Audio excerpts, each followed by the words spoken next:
Hi Bible Art Journalers. In April at the Vacaville Bible Art Journaling Collaborative meetup, we played with acrylic paints.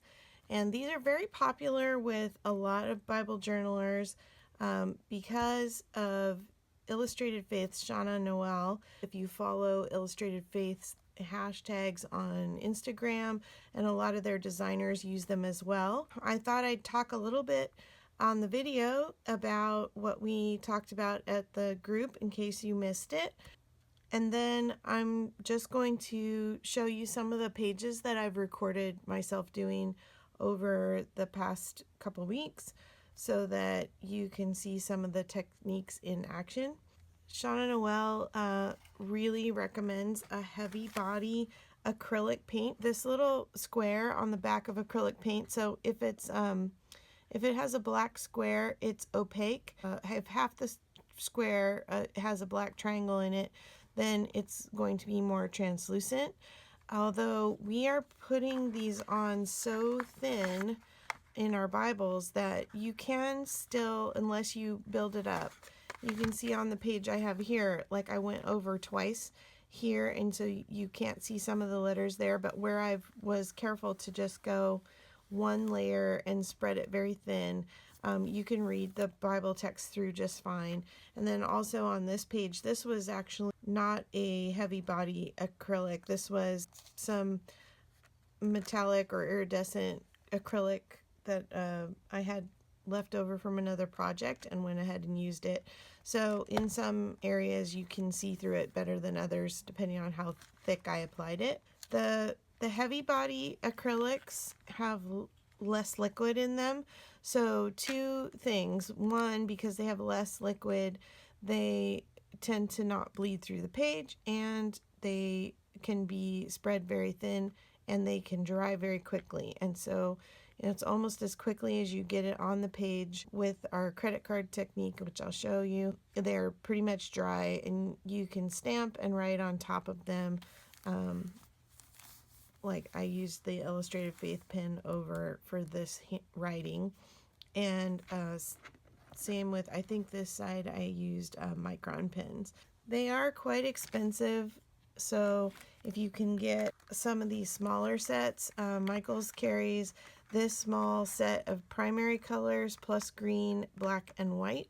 They also carry this vibrant set, which has some almost neonish colors in them. I had one turned around. Green, purple, turquoise, a plumish pink, orange, and yellow.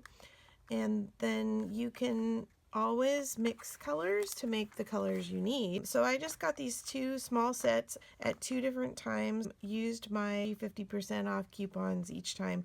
I think these sets run about, I want to say like $25, but I can't remember exactly. So it's really good to use the coupon.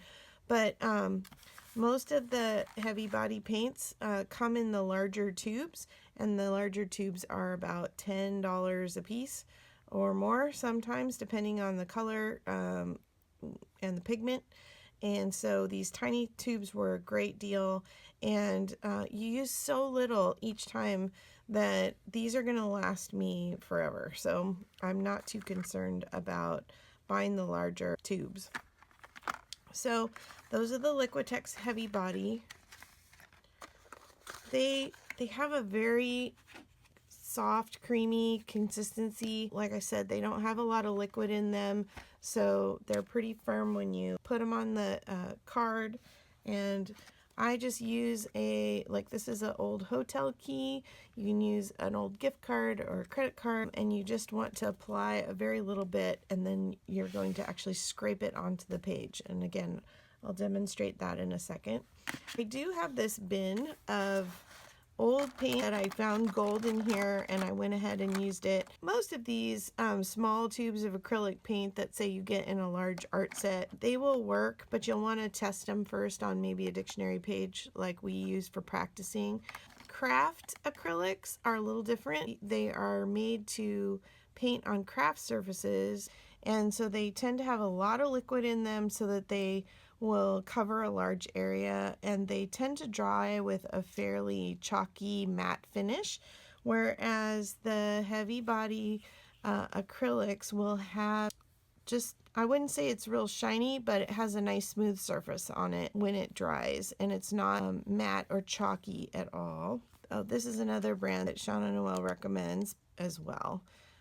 This is a high viscosity and translucent. So if you have tubes of acrylic paint already, I would go ahead and try them on a dictionary page and see what effect you get with them, because they'd probably be fine, especially for starting and not having to make a big investment if you have something. You know, I have some very generic brand. These are very generic brands. Looking here, both this like art studio and this acrylic color, I think both came in big student art sets with colored pencils and pastels and some acrylics and some watercolors and things like that. So that's what these are left over from. These are from another set, this brand, and then of course I have the heavy bodies. I do not use or recommend the craft paints. You're certainly welcome to try whatever suits your fancy. One of the things you might be able to do if you're using one of those student grade paints, or even if it in the heavy body, say I use this really dark blue, you can mix a tiny bit of your matte gel medium in with the paint and then put it onto your card and smear it on. By adding the matte gel medium, you're thinning out the paint, which will make it a little more translucent, but the matte gel medium will keep it from being runny. Like if you were to add water to it, it would be very runny, and adding the water could increase the chance of it bleeding through your page.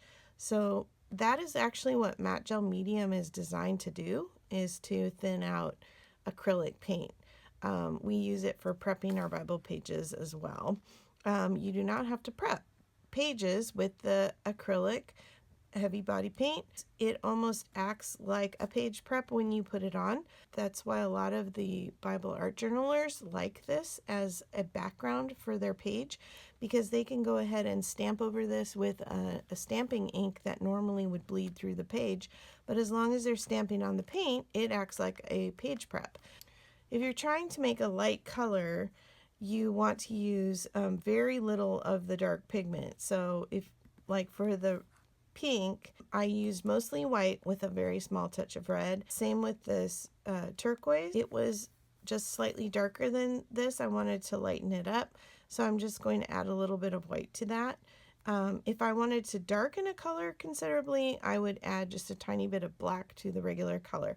You can always add more to get it lighter or darker. You don't want to start out by mixing equal parts. Remember, you can also mix colors within the color wheel to make new colors. So you can always play around with that. When I'm mixing colors, I'll use a palette, or you can just take a folder like this. They have palette knives. You can mix with a paintbrush, but sometimes it will ruin your paintbrush tip to stir paint with it. So I bought a couple of these really cheap little palette knives at Michael's, and you can mix paint right on here. The other thing I've done is actually just put the paint directly on the card, the white blob, and then my tiny little bit of red on there, and then I just mixed it on the card and went ahead and scraped it on my page. Since you're using so little, you can actually use this card as your palette. So now I'm going to go ahead and go to some of my videos of some of my pages that I did in process. I won't be talking a whole lot, but hopefully listening to this little piece will give you some idea of what you're watching. You'll see that there's a couple different ways to apply it. Majority of people use the credit card technique. I actually did go ahead and apply some smaller areas with the palette knife. And you can also use a baby wipe to put on a very little bit and spread it very thin as well. Then you just want to make sure you let it dry completely before you go to stamp or draw or add embellishments over the top of it. I was just getting ready to prep the page that I'm going to be painting, which is just one page back, and came across this, and I'm like, oh, it's another acrylic page that I had done. And basically what I had done is I had just cut out a little heart out of some cardboard or cardstock, and I had held it in place. I had prepared my paint ahead of time, and then I just put it on a card, and I drug it out from the center, always working away from the center of the heart, and then changing where I was holding on to it to get the mask effect, and then did the writing after.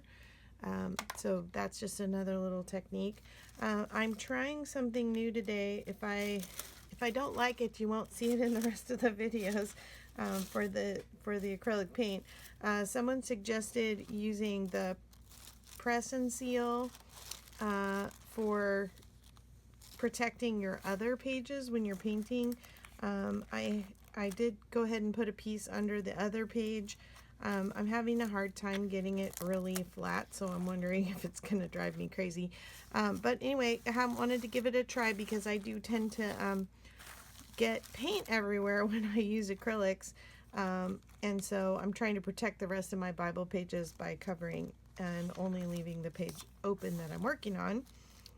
Another little hint is when you're working far to one end of your Bible where the pages are not open and laying completely flat, you can slide something else under this other side to even up the pages a little bit. So I don't know, I'm already getting kind of stuck to that press and seal, so I don't know if I'm gonna like that. I'll show you here that I say baby frozen peas because little tiny dabs of paint is all you need. You can always go in and add more, but you want to start very thin. I put a little dab like this, and if I'm not looking for a particular shape, I'll start there, and then I'll just kind of keep working it out. If I want to get a big square, then I might put a very tiny bead of paint all the way across. And so then I'm just going to apply pressure and drag across the page. And you can see how translucent, how smooth it goes on. And it does tend to spread out as you go on your card. And so the next swipe will be wider. So just going to keep that in mind.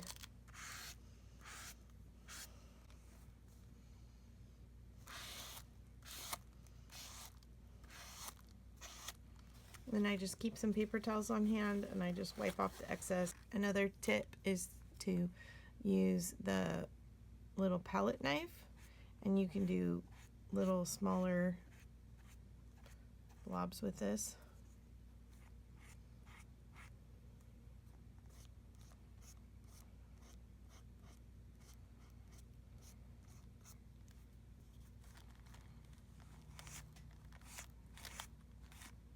And that's just how quickly it dries, because as soon as I wipe it on there, it's pretty much dry. If I want to mix paint to make a color, I would just go ahead and do it on a palette or on a little piece of plastic.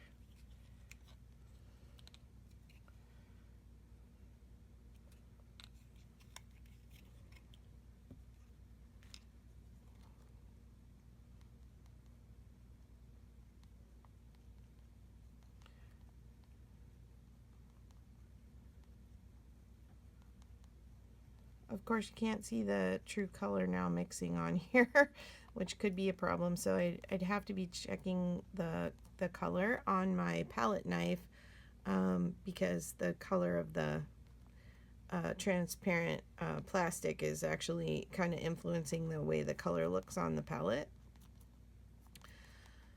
Live and learn.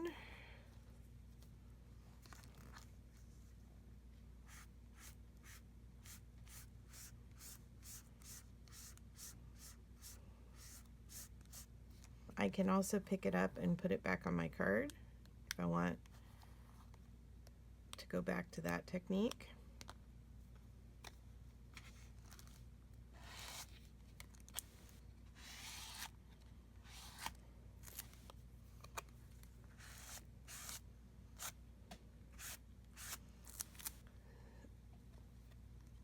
This is certainly not about perfection. It's really just about making a sort of random background that works for layering other things over.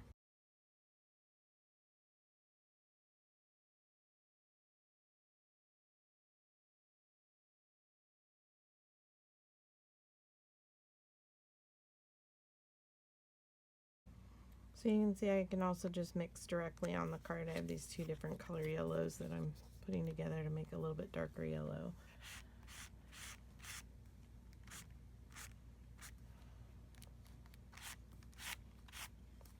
And that's where that press and seal comes in handy, because I will end up getting it on the page underneath is usually what I do, and then it sticks together. So I'm liking it for that. It is smooth enough. I was afraid it would have some ridges or something.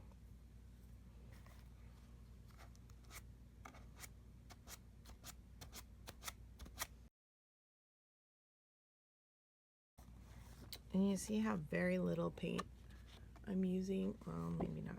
Maybe hard to see.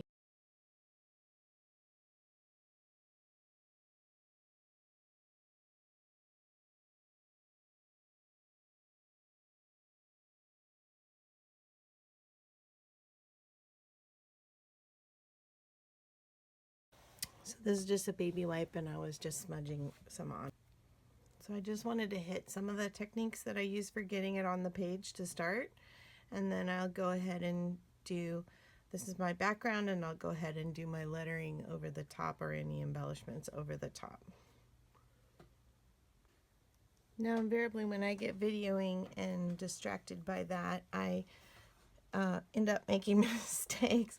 So I did make a mistake in that I am actually journaling a verse on this page. So I'm just going to go ahead and make this other page to match, and go ahead and do my journaling over here. I wanted to show you really quickly some pins. I have a Millennium Zig pin, which is very much like a black pigment micron. This tends to kind of glide over the paint and not really lay down very easily, but it is usable if that's what you have. It just might take a little more patience. I did these leaves on here, outlined the leaves that I had done with my fingerprint using this Zig, the ball archival. My favorite for brush lettering over this is the Faber Castell Pitt Artist Pens, and I'll try and video a little bit of my lettering if I can. And then the Illustrated Faith pen works very well over the paint as well. And I'm going to try this white matte because I think it'll help me to mix my colors a little truer.